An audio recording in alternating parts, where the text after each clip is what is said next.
Hi, this is Paul to Live For, and today I'm really excited to introduce Michael Allen to you.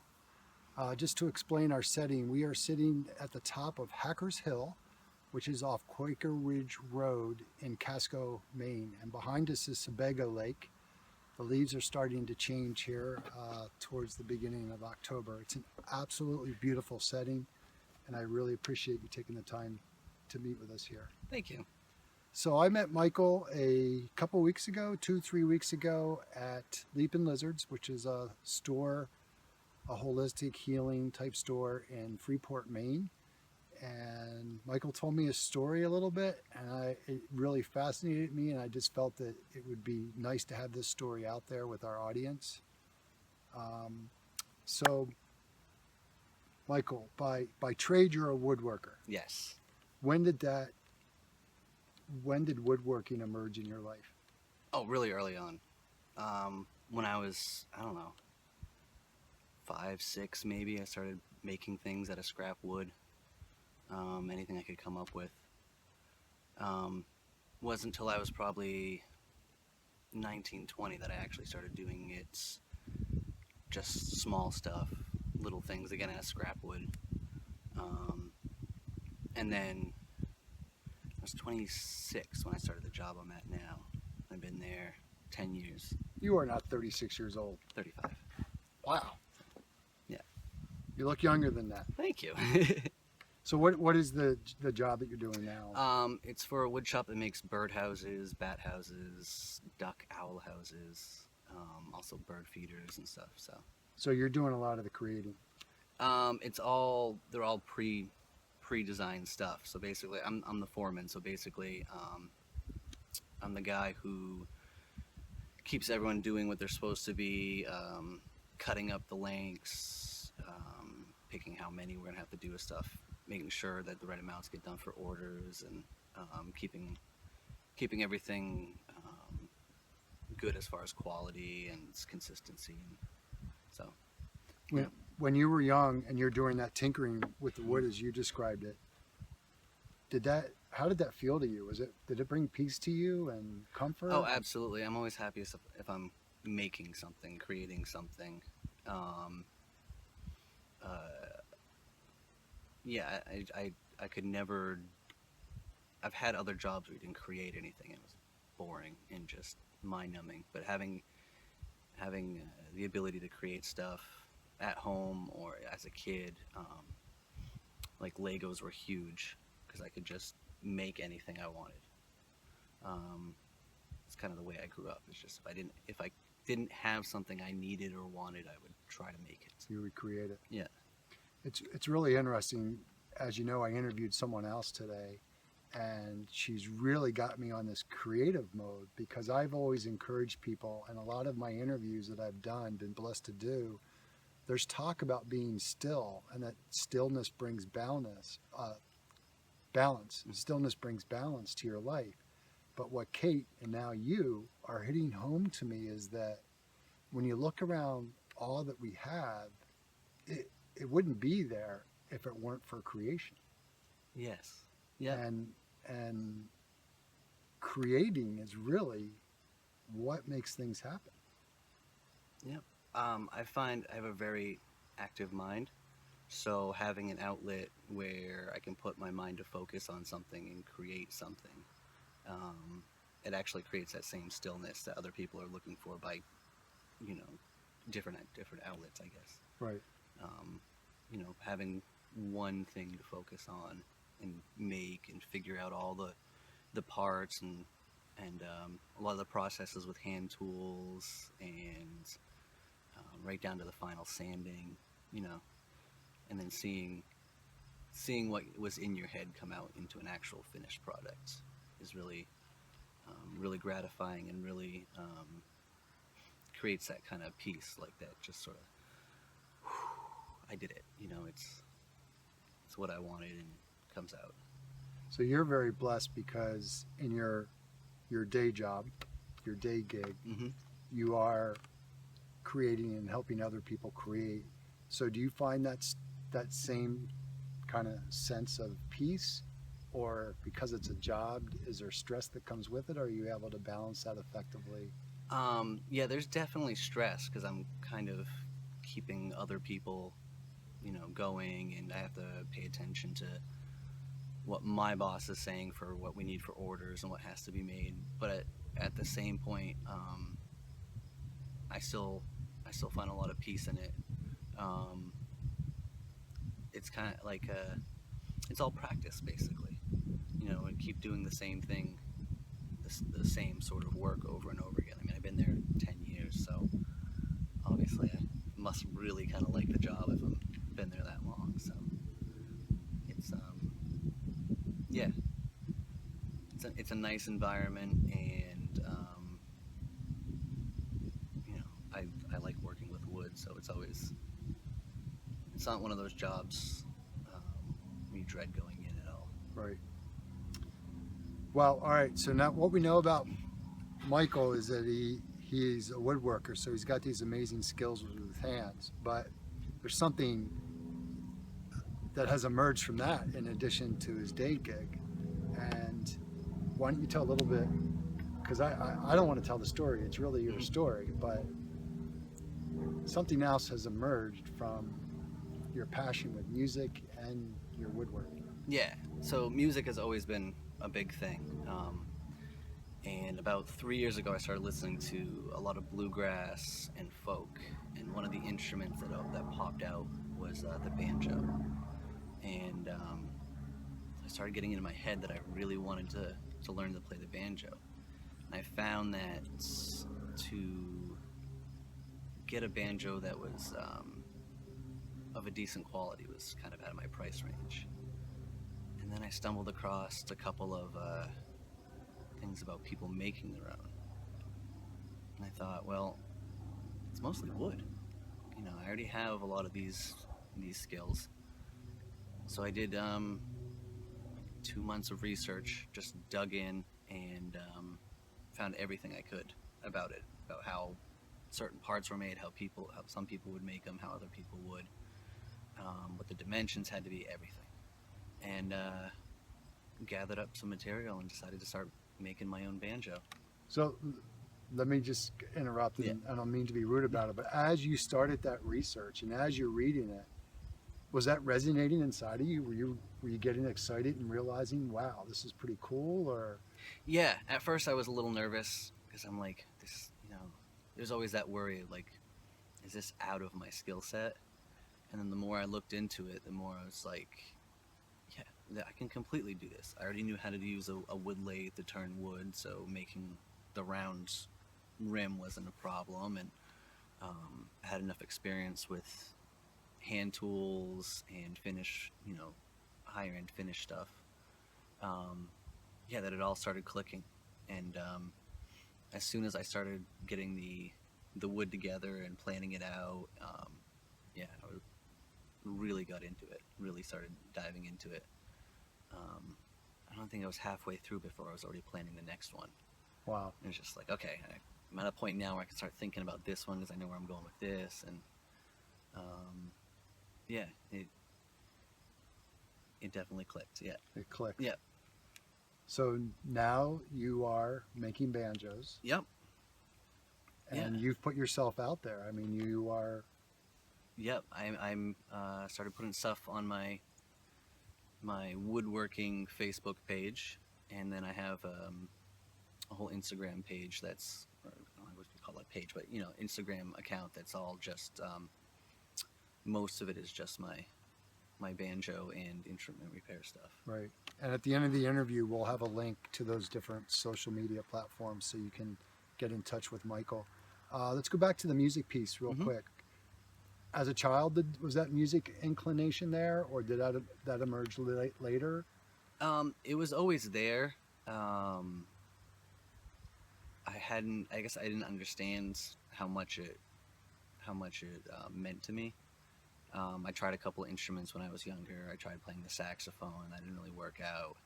Tried playing the drums. That didn't really work out. Played the electric bass for a little while, but that wasn't. Never seemed to find something that actually fit. But I've always had music on or around, or my teenage years, like we used to, a bunch of friends and stuff, we'd go in every weekend into Portland to go see shows and stuff. So yeah, music has always been, from very young, has always been there. So you decided to make the banjo before even trying. Yes. So you didn't really truly know as to whether or not you would enjoy playing the banjo. I had no clue. So what happened? You made your banjo and then you played it. And... Yep. I made the first one, got it finished. And the first one I made to keep things simple for myself was a wood-topped banjo, somewhat modeled after a much older one from rough design from somewhere in Appalachia. It sounded okay, but I mean, it was my first one, so I wasn't, super upset. But it gave me a good platform to start learning how to play. Practicing making chords with your fingers, doing different picking rolls and stuff for bluegrass banjo. And I fell in love with it.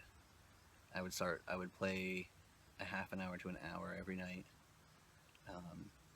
just consistently trying to just go a little bit faster, a little bit cleaner, learn something else. Yeah, I had no clue if I was going to like it or not, but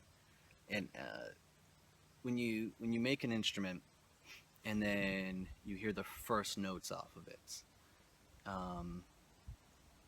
even like with the first one where it wasn't really great, but it was good, it's a wonderful feeling. It's gotta be. Yeah, I just can feel that in my heart. Yeah, you hear those notes and you're just like, okay, everything I did is making those notes now.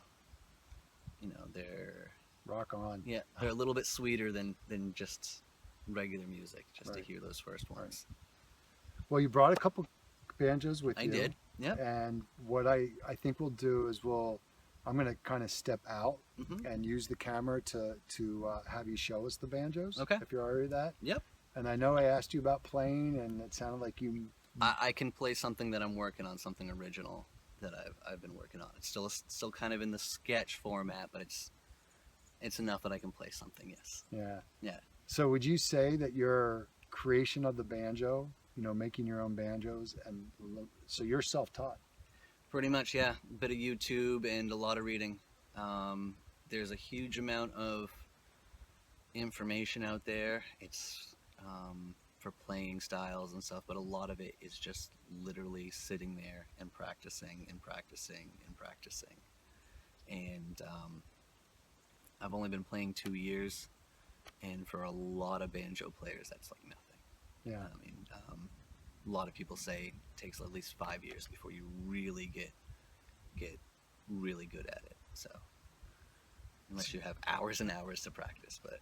So if I had like a joy meter here, and this is really a lot of joy to me. When you talk about it, your joy radiance is just way, it's off the scale. Is that accurate? It's just brought you amazing joy. Yep. If I had a really bad day, I'll pick up the banjo and play for a while.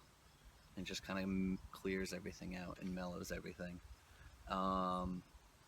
If I had a really good day, I pick up the banjo, and what I play will be totally different. It's kind of just a connection of feelings to music. Sometimes music goes the other way. That you listen to something and it gives you feelings. Sometimes it goes can go that your feelings will produce what the music you play. Right. I'm sure there's a lot of artists and stuff out there that would say the same thing.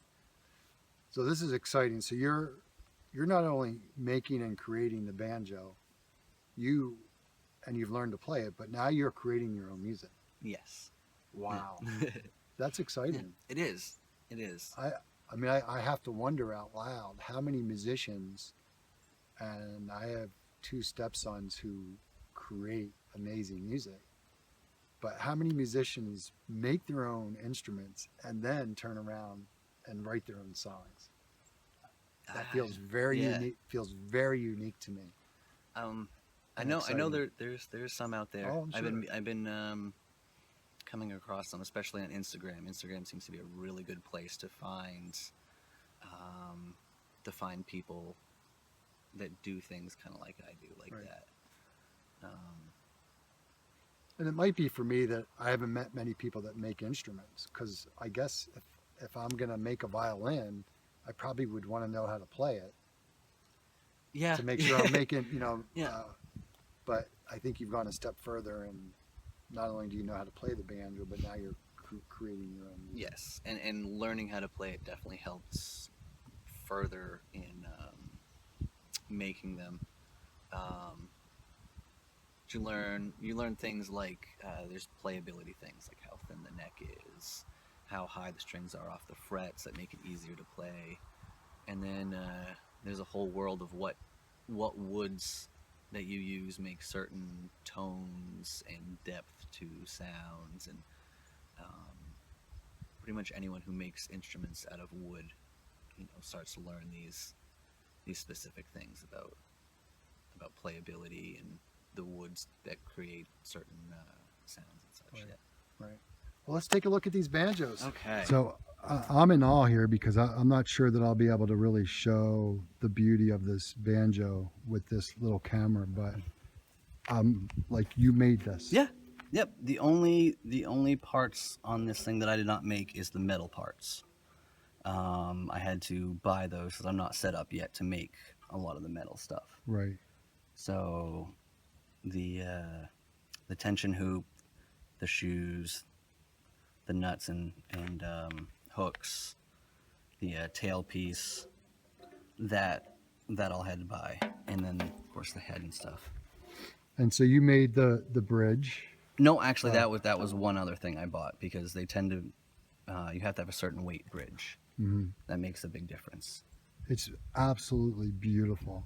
What kind of wood? It looks like we have two types of wood. Yep. So the lighter stuff is all maple, and it's I don't know if you can catch it on the camera, but there's this banding in it, kind of ripple effect. That's called figuring.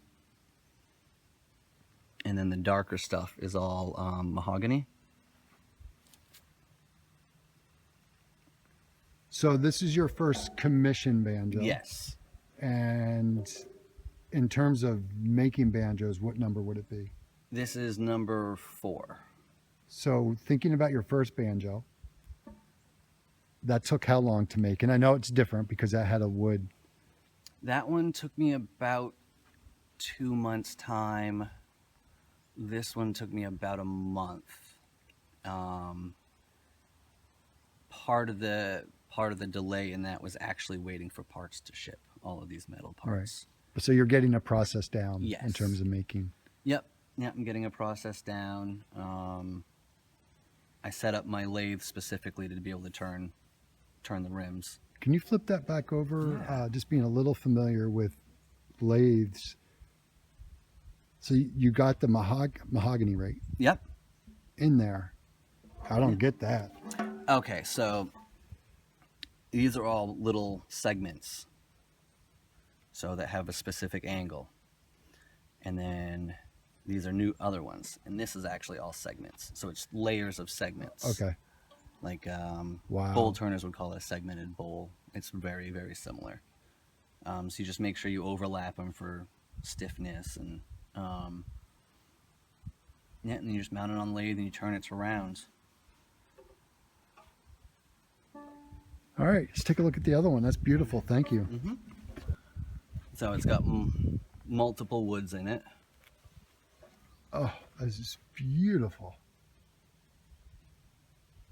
So we do. So that looks like mahogany again, maybe? Yep. So we have Walnut. nope, poplar.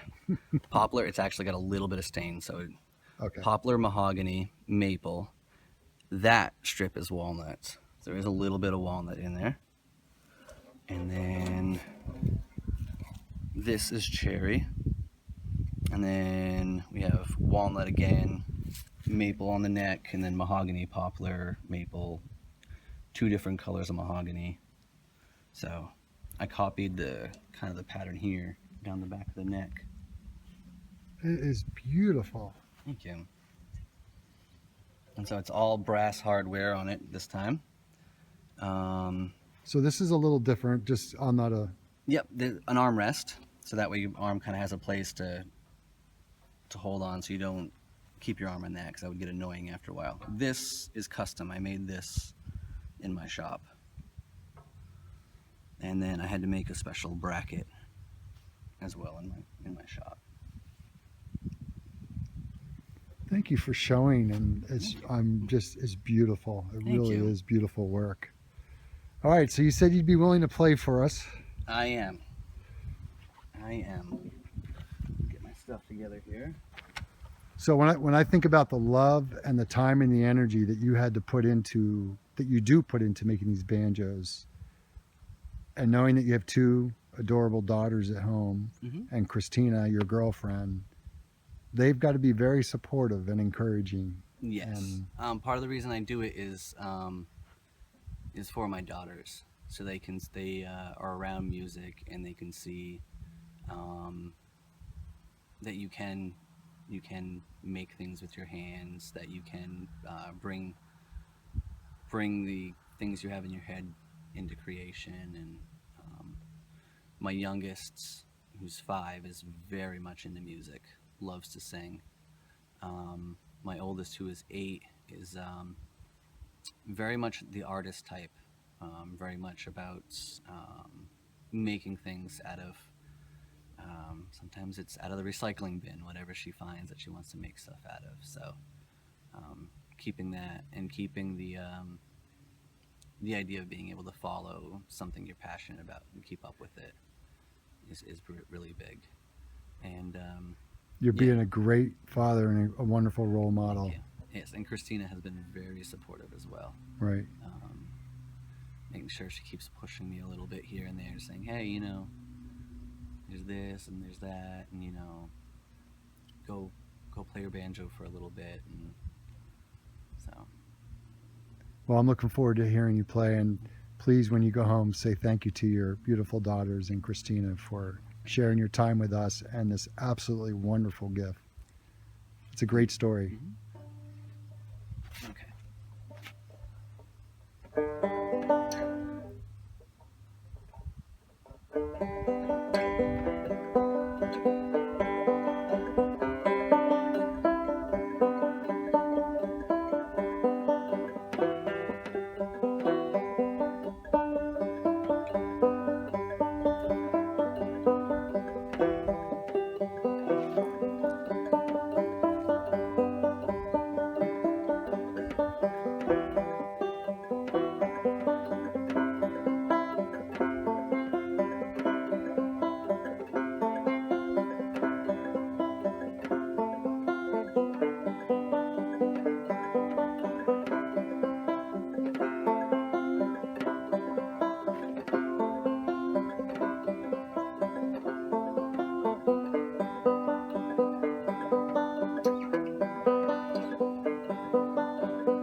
That's So I don't know if you can see my eyes watering, but I'm blown away. I absolutely love that music, and I'm sorry I'm getting a little emotional, but no, that's it actually makes me really happy it's that something that I wrote and can play can put that emotion into someone else.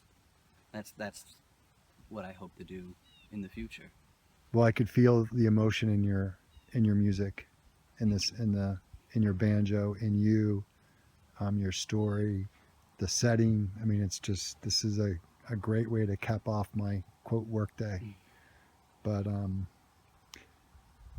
I think I said I had one more question for you a while ago, but I really do have one more question now. I promise, last one. But you've dared to follow your heart, Hmm. and you're clearly living in your joy and in your passion. And one of the questions I ask almost anybody I talk to is, what wisdom would you want to impart on someone that is attempting to do the same in terms of seeking their joy and passion? And maybe they're a little afraid to do that, or they're resistant, or So I have two things. Someone told me this a while ago, that nothing comes out of a vacuum. The meaning behind that is, if you keep yourself in the same vacuum of space, that nothing will come out of it. If you break out of that and move along, then you can do big things. And the other thing I would say is just try. Just step out of your comfort zone and try. thank you. Beautiful wisdom, beautiful man, beautiful music.